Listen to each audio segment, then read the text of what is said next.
കൂട്ടുജീവിതം നയിക്കുന്നിടത്ത് നല്ല റാഹത്തോടുകൂടെ ജീവിക്കണം. സന്തോഷമുള്ള അവസ്ഥകളാണ് ജീവിതത്തിൽ ഉണ്ടാകേണ്ടത്. ഒന്നുകൂടി ഞാൻ ഉമ്മമാരോട് സഹോദരിമാരോട് പറയട്ടെ, അഷ്റഫുൽ ഖൽഖ് റസൂലുള്ളാഹി സ്വല്ലല്ലാഹു അലൈഹി വസല്ലം തങ്ങൾ സ്വാലിഹാത്തുകളായ സഹോദരിമാർക്ക് പഠിപ്പിച്ച ലക്ഷണങ്ങളൊക്കെ ഹദീസിൽ ഇങ്ങനെ പറഞ്ഞല്ലോ. അതിനുശേഷം ഇമാം ഗസാലി റളിയല്ലാഹു അൻഹു വിശദീകരിക്കുന്നത് കണ്ടില്ലേ? സഹോദരിമാര് മൊത്തത്തിൽ ഒരു 10 സ്വഭാവക്കാരാണ്. ആ 10 സ്വഭാവങ്ങളും 10 ജീവികളുടെ സ്വഭാവത്തോട് സാദൃശ്യപ്പെട്ടതാണ്. നമ്മൾ തിരഞ്ഞെടുക്കേണ്ടത് അതിലേറ്റവും നല്ലത് മാത്രമാണ്. 10 എണ്ണവും നല്ലതാണോ? അല്ല. അതിൽ ഒന്ന് മാത്രമേ സഹോദരങ്ങളെ സുഖകരമായ സ്വഭാവമുള്ളൂ. ഒന്നാമതായി എണ്ണുന്ന സ്വഭാവം, ഒന്നാമത്തെ സഹോദരി ആദത്തുഹാ കആദത്തിൽ ഖിൻസീർ, പന്നിയുടെ പതിവ് പോലെയാണ് ജീവിതത്തിന്റെ പതിവ്. ഉമ്മമാരെ, നമ്മുടെ പതിവ് അങ്ങനെയാകരുത്. എന്താണ് പന്നിയുടെ പതിവ്? പന്നിയുടെ സ്വഭാവം എന്താണ്? ഭക്ഷണം കഴിക്കണം, വയറ് നിറക്കണം, അതുപോലെ തന്നെ അങ്ങനെ സുഖജീവിതം നയിക്കണം. അങ്ങനെ മാത്രം ചിന്തിക്കുന്നു. ഭക്ഷണം കഴിക്കുന്നു, വെള്ളം കുടിക്കുന്നു, അതുപോലെ തന്നെ മറ്റു സ്വന്തം കാര്യങ്ങളൊക്കെ നിർവഹിക്കുന്നു. ദീനുമായി ഒരു ബന്ധവുമില്ല. വലാ തഹ്തമ്മു ബിദ്ദീനി, ദീനിന് ഒരു വിലയില്ല. നിസ്കാരത്തിന് പരിഗണനയില്ല, നോമ്പ് പരിഗണനയില്ല. പിന്നെയോ അള്ളാഹുവിന്റെ പൊരുത്തവും അള്ളാഹുവിന്റെ കോപവും ഒന്നും നോക്കാതെ അശ്രദ്ധാലുവായിട്ട് ആ പെണ്ണ് ജീവിക്കുന്നു. ആ പെണ്ണ് മക്കളെ സംരക്ഷിക്കുന്നുണ്ടോ? അതും ഇല്ല. അവരെ പരിപാലിക്കുന്നുണ്ടോ? അതും ഇല്ല. ഖുർആനും ഇൽമുമൊക്കെ മക്കളെ പഠിപ്പിക്കുന്നുണ്ടോ? അതും ഇല്ല. പഴകിയ വസ്ത്രം ധരിച്ച് ദുർഗന്ധവാസന വെളിവാക്കി അങ്ങനെ ജീവിക്കുന്നു. ഭക്ഷണം കഴിക്കുന്നു, ചുത്തടക്കുന്നു, ദാഹം മാറ്റുന്നു, ഉറങ്ങുന്നു, അങ്ങനെ ജീവിക്കുന്നു. നിസ്കാരം എന്ന് പറഞ്ഞ പരിപാടി ദീനുമായിട്ട് ഒരു ബന്ധവുമില്ല.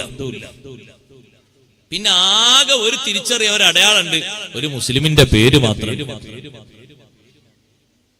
അതിന്റെ സ്വഭാവം ആര് സ്വഭാവം എന്നാ പറഞ്ഞത്? ഗസാലി ഇമാം റളിയല്ലാഹു അൻഹു, പന്നിയുടെ സ്വഭാവം. പന്നിക്ക് കാര്യമായിട്ടതല്ലേ, പന്നിന്റെ ദുർഗന്ധ വാസന. പന്നി ഇങ്ങനെ കുളിച്ച് ഫ്രഷായി നടക്കുന്ന ജീവിയൊന്നുമല്ല. ഒരു ഭാഗത്തുകൂടെ പോയാൽ തന്നെ അതിന്റെ വാസന അടങ്ങണമെങ്കിലും കുറച്ച് സമയം വേറെ എടുക്കും. പിന്നെയോ ദുർഗന്ധമുള്ളതാണ് ഭക്ഷിക്കാൻ കൂടുതൽ താല്പര്യപ്പെടുന്നത്. അതിന് ജീവിതത്തിൽ ഒരു ഭംഗിയില്ലല്ലോ. അതേ രൂപത്തിൽ അതപ്പതിക്കാൻ പാടില്ല. ദീനുമായിട്ട് നല്ല ബന്ധം വേണം. ഖുർആനും ഇൽമും വിദ്യാഭ്യാസവും മക്കളെ പഠിപ്പിക്കുന്നതിൽ നല്ല ശുഗലാകണം. നല്ല പരിചരണം കൊടുത്ത് അവളെ വളർത്തി സംരക്ഷിക്കണം. രണ്ടാമത്തെ സ്വഭാവം ആദത്തുഹാ കആദത്തിൽ ഖിറദതി, കൊരങ്ങന്മാരുടെ സ്വഭാവത്തിൽ പതിവായി ജീവിക്കുന്നവര്. എന്താ സഹോദരങ്ങളെ കൊരങ്ങന്റെ സ്വഭാവം? കൊരങ്ങന്റെ സ്വഭാവമുള്ള സ്വഭാവം എന്താണ്? ഒരുപാട് വസ്ത്രങ്ങൾ, വ്യത്യസ്ത തരത്തിലുള്ള വസ്ത്രങ്ങൾ വാങ്ങും.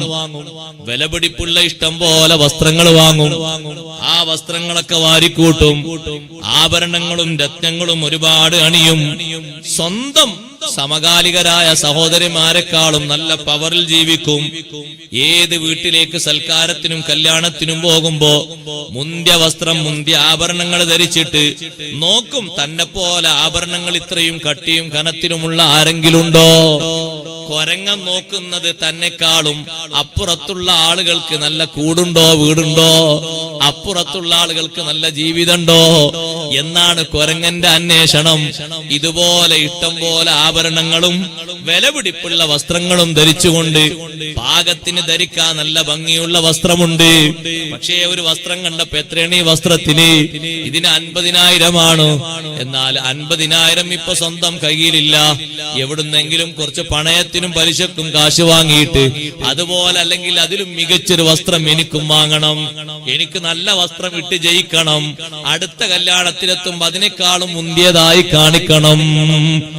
അങ്ങനെയുള്ള പെരുമാറ്റം, സ്വഭാവം ദൂഷ്യമായ സ്വഭാവമാണ്. മൂന്നാമത്തെ പതിവ് ആദത്തുഹാ കൽകൽബി, പതിവ് നായയെ പോലെയാണ്. എന്താണ് നായന്റെ സ്വഭാവം? സഹോദരങ്ങളെ, കുരച്ചു ചാടുന്ന സ്വഭാവമാണ് നായക്കുള്ളത്. ഭർത്താവ് സംസാരിച്ചാൽ ചാടി വീഴും. ചാടി വീണിട്ട് ഒറ്റ കൊര കൊരക്കും. നായ കൊരക്കും പോലൊരു കൊരയാണ്, ഒരെടുത്തുചാട്ടമാണ്, സംസാരമാണ്. പിന്നെയോ എപ്പോഴെങ്കിലും ഭർത്താവിന്റെ പണത്തിന്റെ പാക്കറ്റ്, പണസഞ്ചി നിറഞ്ഞു കണ്ടാൽ നല്ല ബഹുമാനമാണ് ഭർത്താവിനോട്, നല്ല ആദരവാണ്, നല്ല സന്തോഷമാണ്. കീശ കാലിയായിട്ട് കണ്ടാലോ നിങ്ങളെ ഒന്നിനും പറ്റാത്ത ആളാണ്. അപ്പുറത്തും ഇപ്പുറത്തുള്ള ആളുകൾ കണ്ടില്ലേ, എന്ത് ഹൈ പവർ ജീവിതമാണ്, എന്ത് സന്തോഷമുള്ള ജീവിതമാണ്. നിങ്ങൾക്ക് അധ്വാനിക്കാനും കഴിയൂല, നല്ല രൂപത്തിൽ ജീവിക്കാനും കഴിയൂല. എപ്പോഴും അതിന്റെ കുറവ് ഇങ്ങനെ പറയും. അപ്പൊ ഈ ഭർത്താവ് പറയും, നമ്മളിപ്പോ അങ്ങനെ ഒരു കടവും ഇടങ്ങേറും ആയിട്ട് ഇങ്ങനെ ജീവിക്കണ്ടല്ലോ, പാകത്തിന് അധ്വാനിച്ച് നല്ല റാഹത്തോടുകൂടെ അങ്ങനൊക്കെ ആയിട്ട് എന്നൊക്കാനാ. നിങ്ങൾ കണ്ടില്ലേ അവര് നടക്കുന്നതും അവര് ജീവിക്കുന്നതും. മറ്റുള്ള ജീവിതം മാത്രം നോക്കിയിട്ട് നമ്മുടെ ജീവിതം തൊല്ലം ചെയ്ത സഹോദരങ്ങൾ എല്ലാവരും ഒരുപോലെ ആകൂല.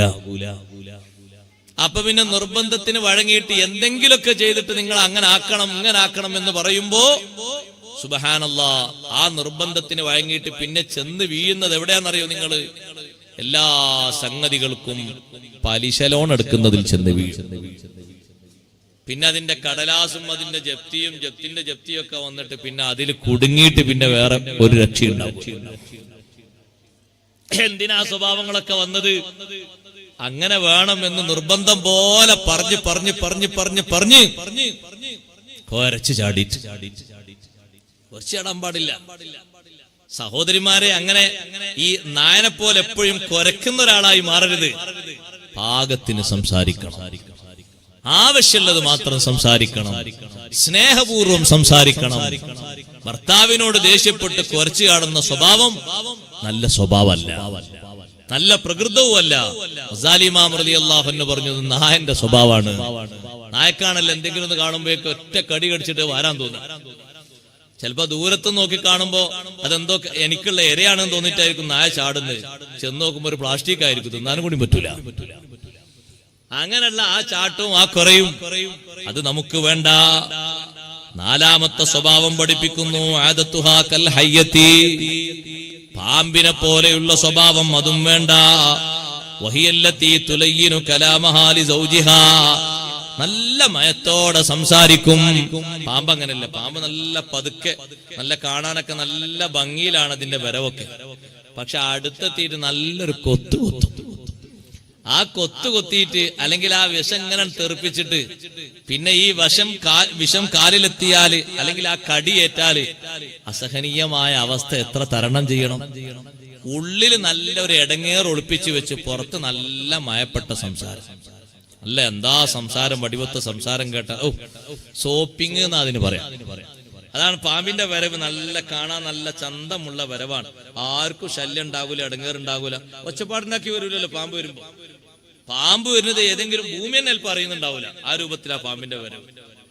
പക്ഷേ ആ വരവിന്റെ ഉള്ളിൽ ഒരു ഇടങ്ങേറ് ഒളിഞ്ഞിരിക്കുന്നുണ്ട്. പതുക്കെ വന്നിട്ടൊരു കുത്ത, അല്ലെങ്കിൽ വിഷം ഇങ്ങനെ തെറിപ്പിക്കലാണ്. ഒന്ന് തെറിപ്പിച്ചാ മതി, അല്ലെങ്കിൽ ഒന്ന് കുത്തി പരിക്കേൽപ്പിച്ചാ മതി. നല്ല സംസാരങ്ങൾ. ഈ സംസാരത്തിന്റെ ഉള്ളിൽ ഒരു ഇടങ്ങേറ് മറച്ചു വെച്ചിട്ടുണ്ട്.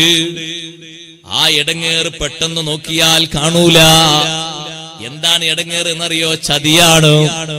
സംസാരിച്ച് വശീകരിച്ച് എല്ലാ നല്ല സ്വഭാവങ്ങളൊക്കെ സ്വീകരിച്ച് കിട്ടേണ്ടതൊക്കെ ഏകദേശമൊക്കെ കിട്ടിയെന്ന് കണ്ടാല് പിന്നെ ആളെ കാണാനില്ല. പിന്നെ ജീവിതം മാറിപ്പോയി, പിന്നെ രൂപഭാവങ്ങൾ മാറിപ്പോയി. പിന്നെ തെരഞ്ഞു നോക്കുമ്പോ ആള് വേറെ എവിടെയോ എത്തിപ്പോയി. ചതിയിൽ അകപ്പെടുത്തി.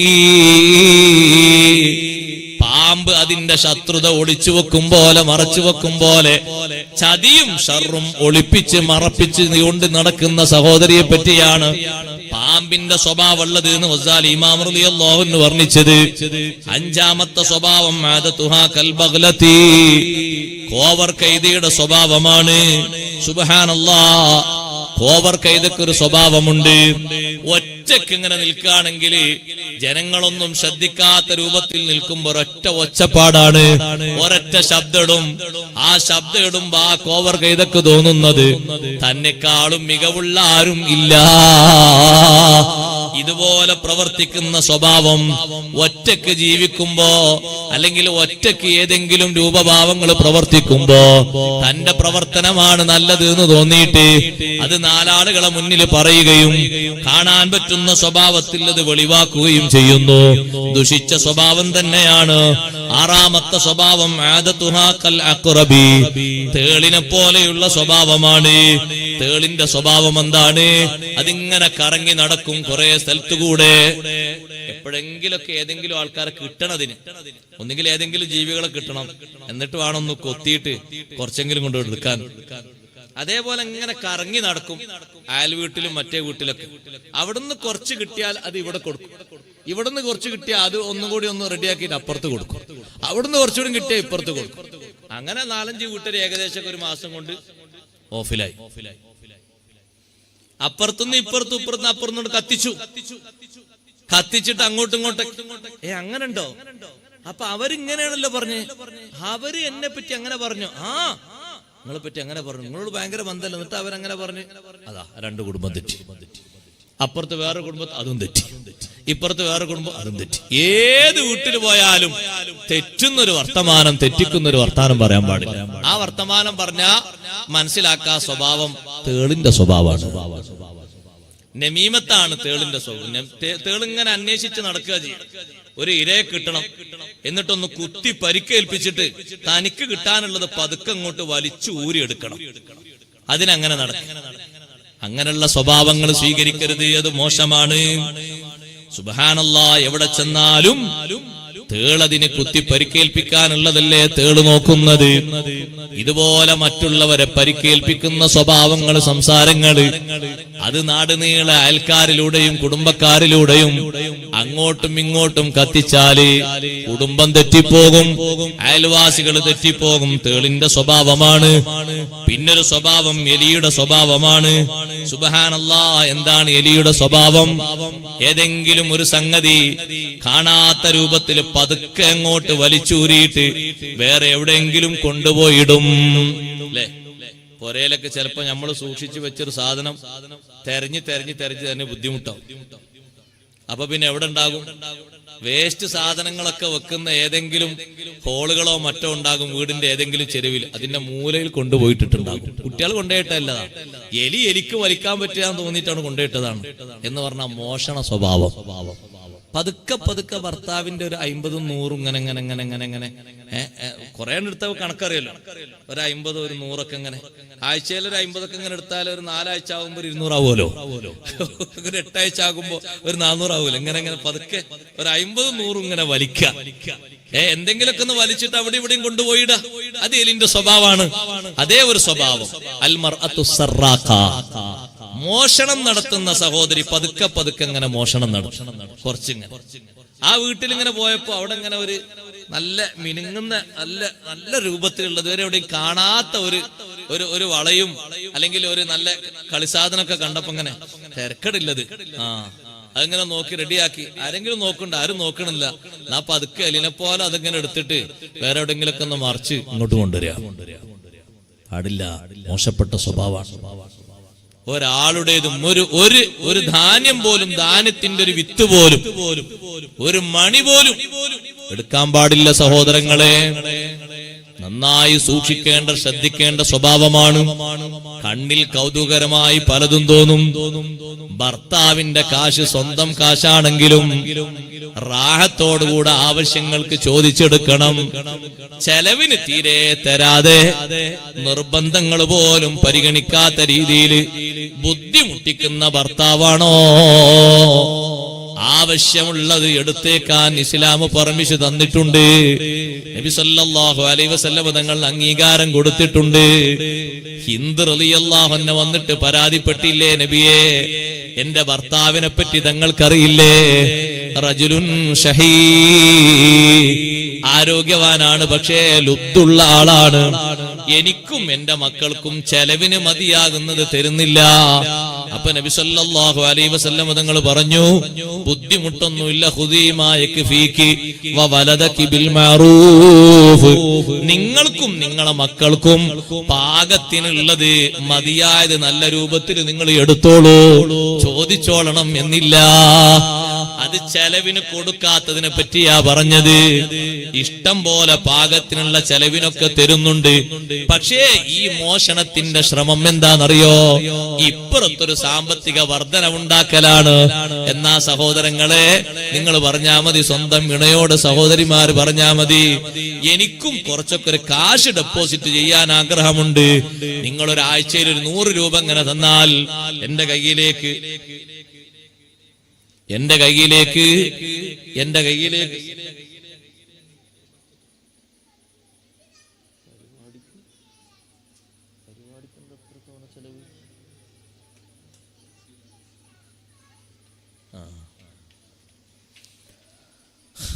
അപ്പൊ സഹോദരിമാരെ, എന്റെ കയ്യിൽ കുറച്ച് കാശ് ഞാൻ ഡെപ്പോസിറ്റ് ചെയ്തിട്ട് എന്തെങ്കിലും ഒരു കാര്യത്തിന് നമുക്ക് ഉപയോഗപ്പെടുത്താമല്ലോ എന്ന നിലക്ക് ഭർത്താവിൽ നിന്ന് കാശ് വാങ്ങി സ്വരൂപിക്കാം, സൂക്ഷിക്കാം.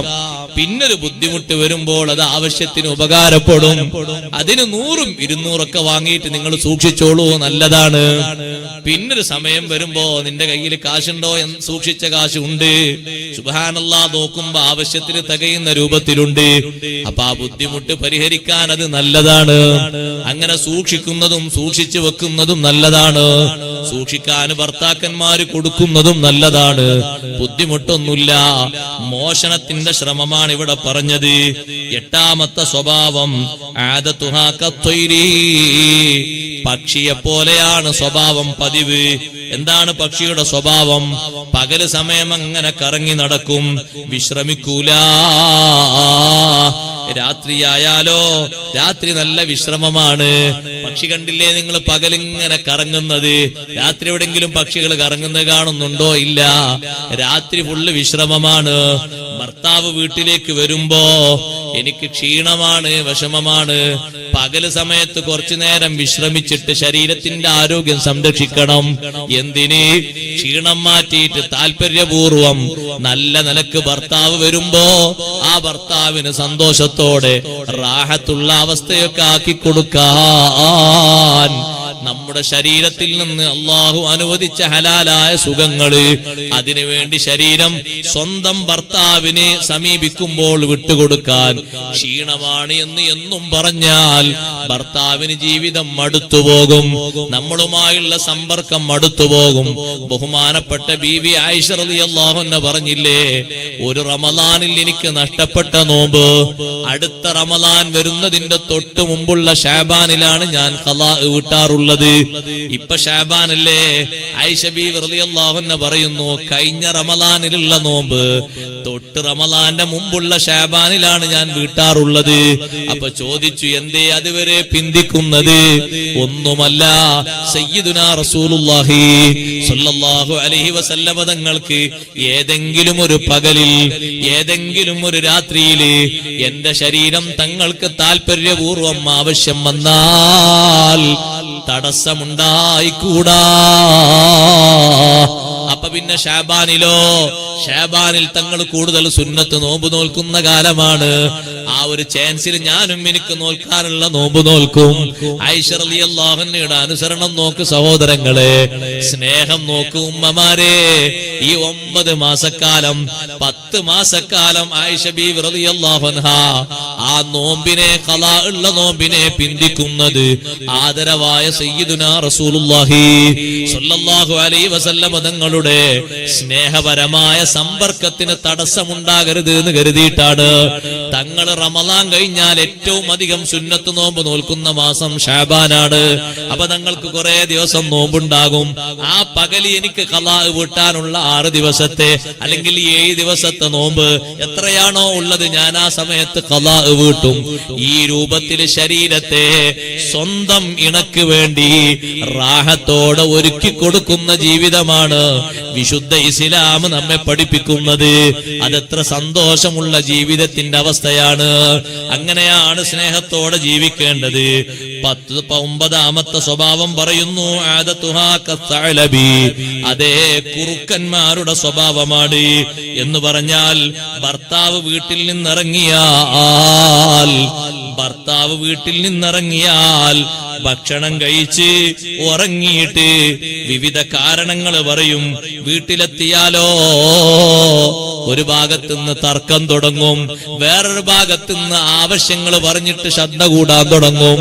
വയറ് നിറഞ്ഞാൽ ഒച്ചപ്പാടുണ്ടാക്കുന്ന ജീവിയാണ് ഈ കുറുക്കൻ എന്ന് പറയുന്ന ജീവി.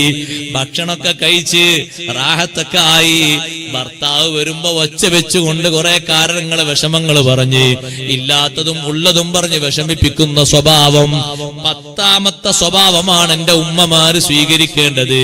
അതാണ് അനുഗ്രഹീതമായ ജീവിയുടെ സ്വഭാവം. കൽഗനമതി,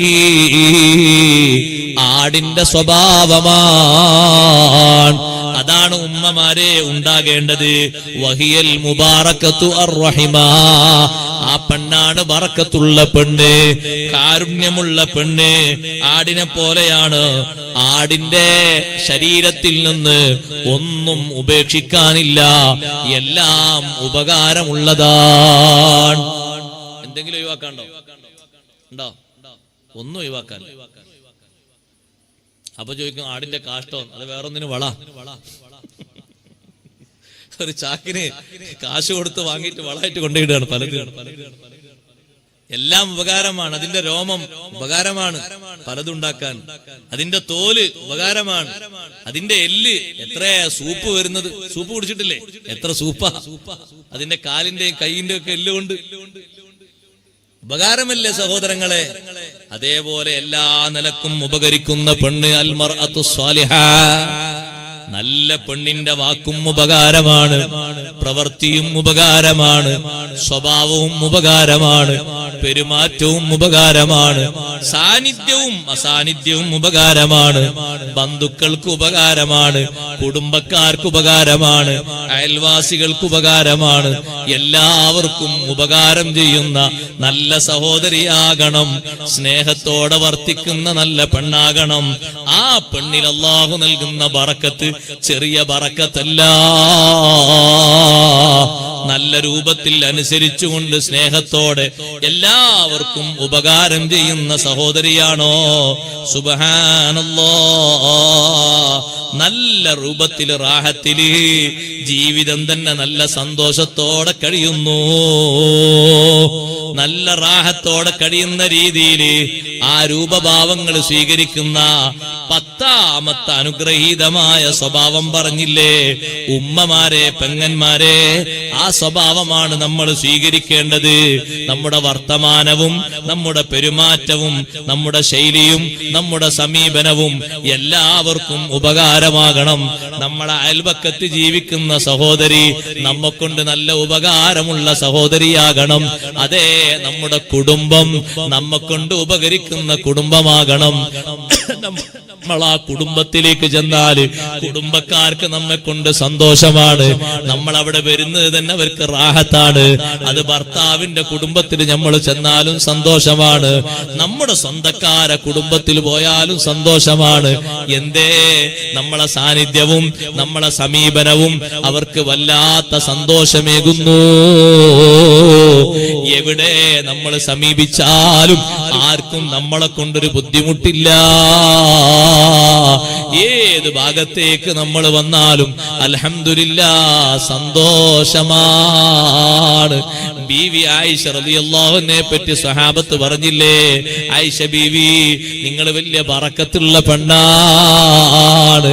നിങ്ങളെ കൊണ്ട് ഉപകാരം കിട്ടിയത് നിങ്ങളെ കുടുംബത്തിന് മാത്രമല്ല, ഈ ഉമ്മത്തിന് തന്നെ വലിയ ഉപകാരം നിങ്ങളെ കൊണ്ട് അല്ലാഹു ചെയ്തു.